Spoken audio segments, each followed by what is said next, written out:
51955 kilometr masofani 259 soat 46 daqiqa 45 sekund ichida dvigatelning 5,5 ming oborotida bosib o'tib, Guinnessning rekordlari kitobiga kirgan avtomobil brendini bilasizmi? Ushbu brend endilikda Aster Avtocity Navoiyda.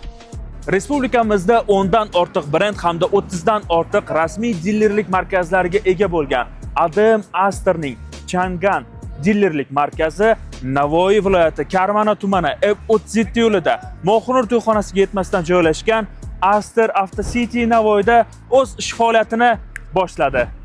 Changan Adim Aster Navoiy avtosaloniga tashrif buyurib, modellar bilan tanishishingiz hamda ularni xarid qilishingiz mumkin. Yanada batafsil ma'lumot olish uchun hoziroq Instagram sahifamizga obuna bo'ling hamda quyidagi telefon raqamlariga murojaat qiling. Barchangizni Karmana tumani M37 yo'lida Mo'xnur to'yxonasiga yetmasdan joylashgan Aster Avtocity Navoiydagi Changan Navoiy dilerlik markazida kutib qolamiz.